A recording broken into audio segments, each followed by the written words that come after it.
कहानी की शुरुआत होती है अमेरिका के एक जाने माने कॉलेज MIT में। इस वक्त हम प्रोफेसर जेरल्ड को अपनी मैथ्स की क्लास पढ़ाते हुए देखते हैं। लेक्चर खत्म होने के बाद उन्होंने अपने स्टूडेंट्स को बताया कि मैं क्लास के बाहर बोर्ड पर मैथ्स का एक बहुत मुश्किल सवाल लिखने वाला हूं, और अगर तुम में से किसी ने भी इसे सॉल्व कर दिया तो कॉलेज में तुम्हारा नाम सुनहरे अक्षरों से लिखा जाएगा। उन्होंने अपने स्टूडेंट्स को मोटिवेट भी किया ये कहकर कि पहले भी मेरे कुछ स्टूडेंट्स इस क्वेश्चन को सॉल्व कर चुके हैं और आज के दिन वो बिल्कुल टॉप पर हैं अपनी फील्ड में। ये सवाल बहुत मुश्किल है। ये देखते हुए प्रोफेसर जेरल्ड ने उन्हें सेमेस्टर के आखिर तक का वक्त दिया ताकि वो आराम से समय लेकर इसे सॉल्व कर सके। लेक्चर खत्म हुआ और फिर हमने विल हंटिंग नाम के एक आदमी को देखा जो वहां पर साफ सफाई का काम करता था। उसने वो मैथ्स प्रॉब्लम देखी जो प्रोफेसर ने लिखी थी। विल बाद में अपने घर गया और बाथरूम के शीशे पर इक्वेशन सॉल्व करने लगा। अगले दिन जब वो वहां बिल्कुल अकेला था, उसने चौक उठाया और प्रॉब्लम का आंसर लिख दिया। ये बहुत बड़ी बात थी क्योंकि उसने इस सवाल का जवाब सिर्फ एक दिन में निकाल दिया था। काम के अलावा विल अपना सारा समय अपने दोस्तों के साथ मटर गश्ती करते हुए बिताता था। एक दिन जब वो एक बेसबॉल मैच देख रहा था तो विल ने एक लड़के को देखा जो स्कूल में उसे परेशान करता था। उसे देखते ही विल के अंदर गुस्सा फूट गया। वो अपने दोस्तों के साथ उस लड़के के पास गया और लड़ाई शुरू कर दी। अंत में विल ने बदला लेते हुए उस लड़के को बहुत मारा। मामला ज्यादा न बढ़ जाए तो उसके दोस्तों ने उसे रोक दिया, लेकिन तब तक पुलिस वहां आ गई और जब पुलिस वाले ने उसे रोकने की कोशिश की तो उसने पुलिस वाले पर ही हमला कर दिया, जिस वजह से वो अरेस्ट हो गया। दूसरी ओर प्रोफेसर जेरल्ड को पता चला कि जो मैथ्स प्रॉब्लम उसने लिखी थी वो तो सॉल्व भी हो गई है। वो तुरंत चेक करने गया और देखा कि किसी ने सच में उसका क्वेश्चन बिल्कुल सही सॉल्व कर दिया था। उसने अपने कुछ होशियार स्टूडेंट से पूछा कि ये तुम लोगों में से किसी का काम तो नहीं है, लेकिन जब उन बच्चों ने भी मना कर दिया तब तो प्रोफेसर एकदम चौंक गया। खैर, प्रोफेसर की अगली क्लास पूरी तरह भरी हुई थी। सब लोग जानना चाहते थे कि आखिर वो अनजान मैथ्स जीनियस है कौन। प्रोफेसर ने कहा कि जिसने भी ये सॉल्व किया है वो आगे आए, मैं उसे उसका प्राइज़ देना चाहता हूँ। लेकिन पूरी क्लास एक दूसरे को देखने लगी, कोई भी आगे नहीं बढ़ा। जब कोई भी सामने नहीं आया तो प्रोफेसर ने अपनी स्टूडेंट से कहा कि मैं एक और मैथ्स प्रॉब्लम लिख रहा हूँ जिसे सॉल्व करने में मुझे खुद 2 साल लगे थे। अब तुम में से जो भी वो मैथ्स जीनियस है इसे तो एक दिन में सॉल्व नहीं कर पाएगा। वहीं दूसरी ओर विल अभी जेल से बाहर आया ही था। उसने अपना साफ सफाई का काम किया और तुरंत प्रॉब्लम सॉल्व करने लग गया। उसी वक्त जेरल्ड अपने ऑफिस से बाहर आया और उसने विल को बोर्ड पर लिखते हुए देख लिया। उसने विल को रोकने की कोशिश की, सोचा कि वो बोर्ड पर ऐसे ही कुछ लिख रहा होगा। प्रोफेसर को अपनी तरफ आते हुए देखकर विल वहां से भाग गया। बाद में जब प्रोफेसर वापस आया तो उसने देखा कि विल ने तो एक्चुअली उसकी प्रॉब्लम सॉल्व कर दी है, जिसे सॉल्व करने में उसे खुद 2 साल लगे थे। वो इस लड़के ने कुछ ही देर में सॉल्व कर दी। अब उसे पता चल गया था कि वो सीक्रेट मैथ्स जीनियस कौन है। काम के बाद विल अपने दोस्तों से मिला और वापस बार में गया थोड़ी ड्रिंक्स लेने के लिए। वहां कुछ खूबसूरत लड़कियों को देखकर विल का दोस्त चकी उनके पास गया और फ्लर्ट करने लगा। लड़कियों को इम्प्रेस करने के लिए चकी ने ऐसे ही झूठ बोल दिया कि हाँ, मैं भी यहीं MIT में पढ़ता हूँ, जीनियस हूँ मैं। तभी एक आदमी बीच में बोला और पूछने लगा, कौन सी क्लास में पढ़ता है बे तू? जिसके जवाब में चकी ने कहा, हिस्ट्री। वो लड़का समझ गया था कि ये झूठ बोल रहा है। उसने चकी की बेइज्जती करनी शुरू कर दी और जानबूझकर उससे हिस्ट्री के टॉपिक्स पर सवाल करने लगा। बेचारे चकी को आता जाता तो कुछ था नहीं, तो वो एकदम चुप रहा। तभी विल अपने दोस्त के लिए आगे बढ़ा और उस लड़के से डिबेट करनी शुरू कर दी। विल एक बार जो पढ़ लेता था कभी भूलता ही नहीं था। उसके फैक्ट्स और जुबान इतनी साफ थी कि उसने उस लड़के को एकदम चुप करवा दिया। साथ ही विल ने उस लड़के की बेइज्जती की कि तूने उस किताब से पढ़ा है ना, बिल्कुल रटी रटाई बातें करता है तू। विल ने उसका मजाक उड़ाते हुए कहा कि इतने हजारों डॉलर खर्च कर रहा है तू, फिर भी जब रटी रटाई बातें बोलनी है तो ये तो मैंने पब्लिक लाइब्रेरी में पढ़ी है। इस सब के बाद वो आदमी तिलमिलाकर वहां से चला गया। बाद में उन लड़कियों में से एक, जिसका नाम स्काइलर है, विल के पास आई और उसे अपना फोन नंबर दे दिया। विल की होशियारी देखकर स्काइलर को वो थोड़ा पसंद आ गया था और स्काइलर ने कहा कि करना किसी दिन फोन मुझे जब तुम्हारे पास टाइम हो। विल ने बाद में वो नंबर उस लड़के को भी दिखाया जो ज्यादा स्मार्ट बनने की कोशिश कर रहा था। इस बीच प्रोफेसर जेरल्ड उस सफाई करने वाले को ढूंढ रहे थे जिसने उनकी वो मुश्किल प्रॉब्लम इतनी आसानी से सॉल्व कर दी थी। थोड़ी पूछताछ के बाद उन्हें विल का कॉन्टैक्ट नंबर मिल गया, जिसके बाद वो सीधा विल की कोर्ट हियरिंग में पहुंच गया। उसके ऊपर एक पुलिस ऑफिसर पर हमला करने का केस लगा था। विल ने अपने आप को कोर्ट में बचाने की बहुत कोशिश की, लेकिन जज ने कहा कि तुम्हारे ऊपर पहले से चोरी और मारपीट के आरोप लगे हुए हैं। जज ने कहा कि अब मैं पुलिस से भी हाथापाई को नजरअंदाज नहीं कर सकता और आखिरकार जज ने उसे जेल में डाल दिया। और अगर वो बेल लेना चाहता है तो $1000 देने होंगे, यानी लगभग 4 लाख रुपए। इसी के साथ विल को जेल भेजा गया, लेकिन वहां उसकी मुलाकात प्रोफेसर जेरल्ड से हुई, जिसके पास उसके लिए एक डील थी। उसने विल से कहा कि मैंने जज से बात कर ली है और मैं तुम्हें छुड़वाने के लिए तैयार हूं, लेकिन तुम्हें मेरी 2 शर्तें माननी होंगी। पहली शर्त ये थी कि विल प्रोफेसर जेरल्ड के साथ मैथ्स की क्लास लगाएगा, और दूसरी शर्त ये थी कि उसे काउंसलिंग लेनी होगी। विल इस बात पर हंसने लगा, लेकिन वो जेल में भी नहीं रहना चाहता था। उसके पास कोई ऑप्शन था नहीं, इसीलिए उसने सारी शर्तें मान ली। जल्द ही उसने अपनी मैथ्स की क्लास प्रोफेसर जेरल्ड के साथ शुरू कर दी, जो विल के तेज दिमाग को देखकर एकदम हैरान रह गए। अब दूसरी शर्त के हिसाब से उसे एक थेरेपिस्ट से काउंसलिंग लेनी होगी, लेकिन चाहे वो कितने भी थेरेपिस्ट के पास क्यों न चला जाए, विल खुद को उनके सामने खोलता नहीं था। ऊपर से उनका मजाक अलग से उड़ाने लगता। वो एक दिन पहले उन थेरेपिस्ट्स की लिखी हुई किताबें पढ़ लेता और अगले दिन जम के उनकी बेइज्जती करता। आखिरी ऑप्शन के तौर पर प्रोफेसर जेरल्ड ने अपने पुराने दोस्त शॉन मैग्वायर से मदद मांगी, जो अब साइकोलॉजी पढ़ाता था। शॉन ने शुरुआत में तो कहा कि मेरे पास फालतू टाइम नहीं है इस सब के लिए, लेकिन जब जेरल्ड ने उसे समझाने की कोशिश की कि वो लड़का बहुत स्पेशल है, अगर सही रास्ते पर नहीं आया ना तो अपनी जिंदगी बर्बाद कर बैठेगा। ये सब सुनने के बाद शॉन आखिरकार मान गया और विल से मिला।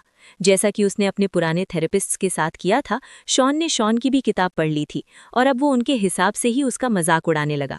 लेकिन शॉन ने पेशेंस रखते हुए विल के साथ एकदम नॉर्मल बातचीत की, बिना उसकी जिंदगी के बारे में कुछ भी पूछे। तभी विल की नज़र एक पेंटिंग के ऊपर पड़ी जो शॉन ने खुद से पेंट की थी। उस पेंटिंग और कुछ आर्ट बुक्स को देखकर विल शॉन की जिंदगी के बारे में कुछ भी अनशंट बोलने लगा।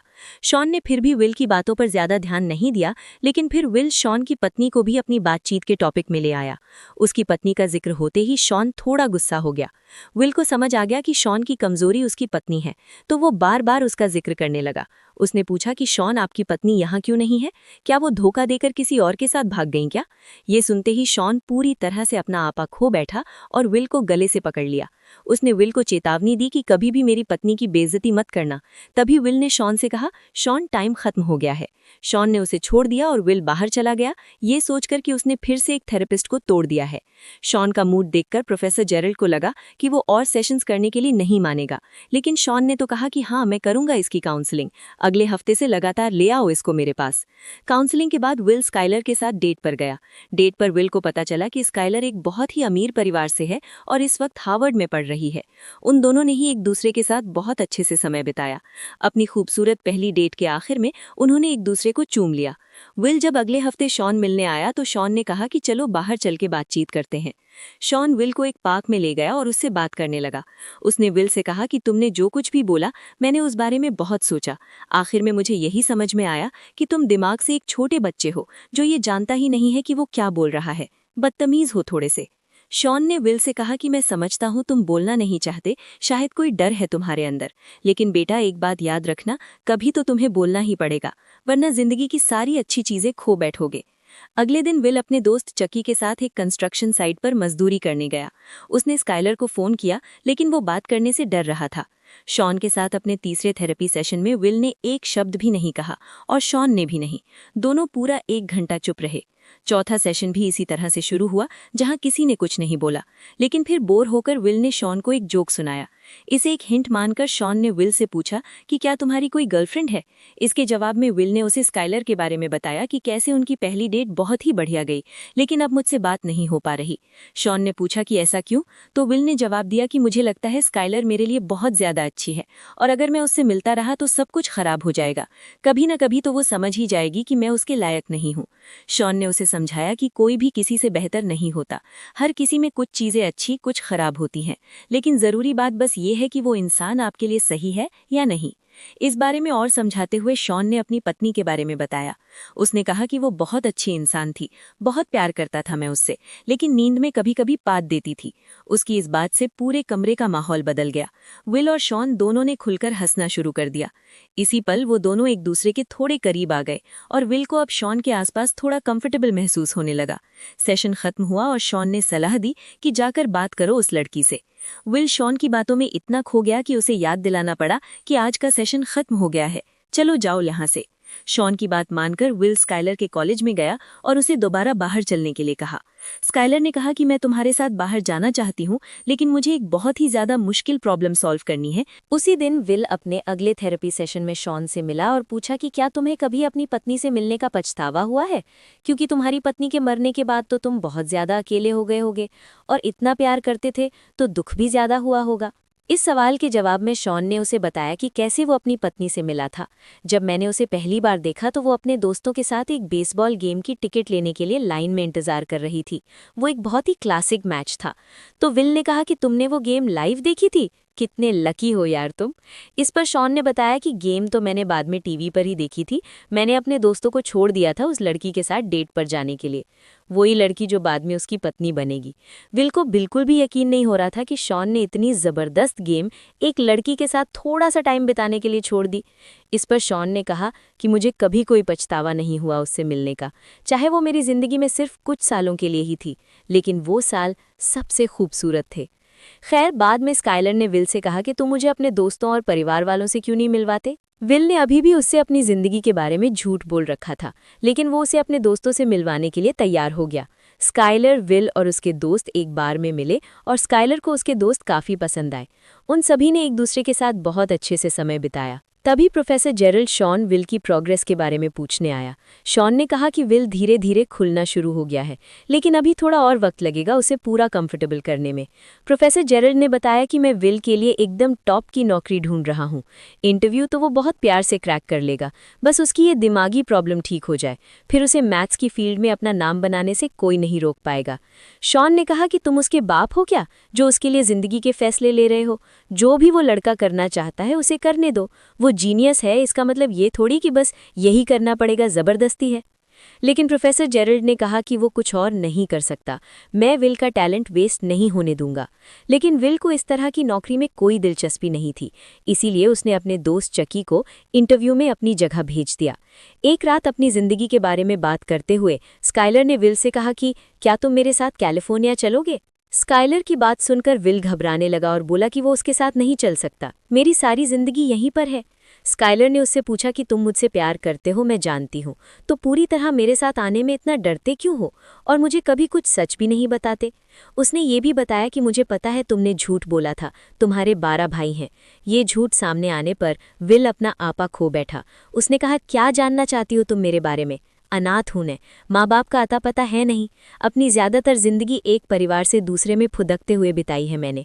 बचपन में जिस परिवार के साथ मुझे रखा गया वो मारता था मुझे, कुत्ते की तरह मारता था। स्काइलर रोने लगी और विल से कहा कि कोई बात नहीं, मैं तुम्हारे साथ हूं ना, मैं तुम्हारे साथ रहूंगी चाहे कुछ भी हो जाए। लेकिन विल ने उसे दूर कर दिया और कहा कि मुझे किसी की मदद नहीं चाहिए। विल को कहीं ना कहीं डर था कि अगर उसने किसी को पास आने दिया और फिर वो इंसान उसे छोड़कर चला गया तो वो सह नहीं पाएगा। स्काइलर ने रोते हुए कहा कि मैं तुमसे बहुत प्यार करती हूँ, कभी तुम्हें छोड़कर नहीं जाऊंगी। लेकिन विल ने झूठ कह दिया कि मैं तुमसे प्यार नहीं करता और वहां से चला गया, स्काइलर को अपने कमरे में अकेला रोते हुए छोड़कर। प्रोफेसर जेरल्ड के बहुत कहने पर विल ने आखिरकार नौकरी के लिए हाँ कह दिया।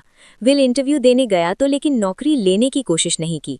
थेरेपी सेशन में शॉन ने उससे पूछा कि वो अपनी जिंदगी में सबसे ज्यादा किस पर भरोसा करता है। विल ने जवाब दिया, मेरे दोस्त चकी के ऊपर। शॉन ने कहा, हाँ मैं मानता हूँ, तुम्हारा भाई जैसा दोस्त है, जान भी दे देगा तुम्हारे लिए, लेकिन दोस्तों के साथ जिंदगी तो नहीं बिताई जा सकती ना। फिर शॉन ने उससे पूछा, तो अपनी रोजी रोटी कैसे कमाओगे। इस पर विल ने कहा कि दिहाड़ी पीटूंगा, कंस्ट्रक्शन का काम बहुत अच्छे से आता है मुझे, सारी जिंदगी कर लूंगा, कमा लूंगा, खा लूंगा। इस पर विल ने शॉन से कहा कि तुमने सारी उम्र मजदूरी की है तो वो तुम्हारा कंफर्ट जोन बन चुका है, उससे बाहर निकलने से डर रहे हो तुम, और यही डर तुम्हें एक बेहतरीन जिंदगी जीने से रोकेगा। शॉन ने उसे ये नहीं कहा कि जेरल्ड जो तुम्हें नौकरी लेने को कह रहा है वो कर लो, बल्कि उसने विल से पूछा कि तुम अपनी जिंदगी में क्या करना चाहते हो। इस पर विल ने मजाक में कहा कि मैं तो भेड़ बकरियां चराना चाहता हूँ। ये जानकर कि विल सीरियस नहीं है, शॉन ने उसे अपने ऑफिस से निकलने को कहा। उसने कहा कि मैं अपना वक्त बर्बाद नहीं करना चाहता, तुम्हारे पास फालतू टाइम होगा, मेरे पास नहीं है, अगर ईमानदारी से जवाब नहीं देना तो जाओ। इस पर विल गुस्सा हो गया और शॉन पर चिल्लाने लगा। शॉन ने फिर से पूछा कि वो अपनी जिंदगी में क्या करना चाहता है। विल दोबारा से चुप रहा, उसने जवाब नहीं दिया। शॉन ने उसे कहा, चला जा यहाँ से, जा। स्काइलर कैलिफोर्निया जाने से पहले विल ने उसे फोन करके अलविदा कहा। स्काइलर ने एक आखिरी बार कहा कि मैं तुमसे प्यार करती हूँ। विल मुस्कुराया लेकिन अपने डर की वजह से जवाब नहीं दिया। उसे अभी भी लगता था कि आखिर में तो मेरा दिल टूटना ही है। अगले दिन चकी से बात करते हुए विल ने कहा कि मैं कोई नौकरी वोकरी नहीं लेने वाला, और अब तो स्काइलर भी चली गई। दोनों भाई यहीं पर कंस्ट्रक्शन का काम करेंगे, अड़ोस पड़ोस में रहेंगे आराम से। ये सुनकर चकी ने अपने दिल की बात कही। उसने विल से कहा कि देख, 10 साल बाद मैं तो यहीं मिलूंगा, लेकिन अगर तू 10 साल बाद यहाँ मिला ना तो मुझे बहुत दुख होगा। चकी ने कहा कि मेरा एक ही सपना है, सुबह जब मैं तुझे लेने तेरे घर जाता हूँ ना, मेरे दिल से हर रोज आवाज आती है कि काश ये साला यहाँ ना मिले, कुछ अच्छा कर रहा हो जिंदगी के साथ। दूसरी ओर प्रोफेसर जेरल्ड शॉन से लव रहा था कि आखिर वो विल को काम लेने के लिए मना क्यों नहीं पा रहा। शॉन ने कहा कि हमें विल को मजबूर नहीं करना कि अपनी जिंदगी के इतने बड़े बड़े फैसले ले, अभी उसे खुद ही नहीं पता वो क्या करना चाहता है। उसने समझाया कि विल को छोड़ दिए जाने का डर है, इसीलिए वो लोगों को अपने पास नहीं आने देता। जेरल्ड उसकी बात से सहमत नहीं था। उसने सीधा कहा कि विल को अपनी जिंदगी बर्बाद मत करने दे। क्या अपनी तरह फेलियर बनाना चाहता है क्या उसे? इस पर शॉन ने जवाब दिया कि मैं कोई फेलियर नहीं हूँ, मैंने चुनी है ये जिंदगी, मुझे अच्छा लगता है, इतने में खुश हूँ मैं। तभी विल अंदर आया और उनकी बातचीत सुन ली। प्रोफेसर जेरल्ड कमरे से बाहर चला गया ताकि थेरेपी शुरू हो सके। शॉन के पास आज एक फाइल थी जिसमें विल के शरीर की तस्वीरें थी, जिसमें उसके फॉस्टर फादर की मार के निशान थे। विल ने पूछा कि क्या तुमने कभी किसी बच्चे को इस तरह बेरहमी से पिटा हुआ देखा है? इस पर शॉन ने बताया कि मेरे पिता शराबी थे, बचपन से शराब पीकर मुझे और मेरी माँ को मारते थे। शॉन की कहानी सुनकर विल को अपने बचपन की याद आ गई। शॉन ने विल के सामने आकर कहा कि जो कुछ भी तुम्हारे साथ हुआ बेटा, वो तुम्हारी गलती नहीं थी। विल ने हामी भरते हुए सर हिलाया, पर शॉन बार बार कहता रहा कि ये तुम्हारी गलती नहीं थी, नहीं थी बेटा, नहीं थी। आखिर में विल ने कहा, मुझे पता है, पर शॉन फिर भी बार बार बोलता रहा, तुम्हारी गलती नहीं थी, नहीं थी, मान लो इस बात को। ये सुनकर विल की आंखों में आंसू आ गए। उसने शॉन को धक्का दिया। शॉन ने फिर से कहा कि जो कुछ भी हुआ तुम्हारी गलती नहीं थी, और अब आखिर में विल टूट गया। उसने शॉन को गले लगा लिया और जोर जोर से रोने लगा। अब वो अपना बीता हुआ दर्द छोड़कर आगे बढ़ने के लिए तैयार था। उसने शॉन को बताया कि वो उन्हीं नौकरियों में से एक लेगा जो प्रोफेसर जेरल्ड ने उसके लिए तैयार की हैं। इसके साथ उसका आखिरी थेरेपी सेशन खत्म हुआ। विल ने शॉन से पूछा कि अगर बाद में कभी बातचीत करने का मन करे तो आ सकता हूँ, जिस पर शॉन ने कहा कि तुम्हारे लिए हमेशा दरवाजे खुले हैं। जिसके बाद विल ने शॉन को गले लगाकर अलविदा कहा। उसके 21वें जन्मदिन पर उसके दोस्तों ने मिलकर उसे एक गाड़ी दी थी। गाड़ी नई तो नहीं थी, पर विल बहुत खुश था इस गिफ्ट से, क्योंकि ये उसके सबसे अच्छे दोस्तों की तरफ से था। उधर प्रोफेसर जेरल्ड शॉन के पास गया और उसे फेलियर बुलाने के लिए माफी मांगी। वो दोनों बिछड़े दोस्त फिर से मिल गए और शॉन ने बताया कि वो वर्ल्ड टूर पर जा रहा है। इतने भी कम पैसे नहीं कमाता मैं, समझा? जब शॉन अपना सामान पैक कर रहा था, विल उसके घर के बाहर कार लेकर आया और शॉन के मेल बॉक्स में एक लेटर छोड़ आया और फिर वहां से चला गया। इसी बीच चकी विल को काम पर ले जाने के लिए उसके घर गया। उसने दरवाजे पर नॉक किया, लेकिन कोई जवाब नहीं आया। उसने खिड़की से झांक कर देखा कि विल घर पर नहीं है। चकी मुस्कुराया और समझ गया कि विल को अपनी जिंदगी में क्या करना है, उसने फैसला कर लिया है। शॉन को भी विल का छोड़ा हुआ लेटर मिल गया। लेटर में विल ने लिखा था कि वो नौकरी नहीं ले रहा,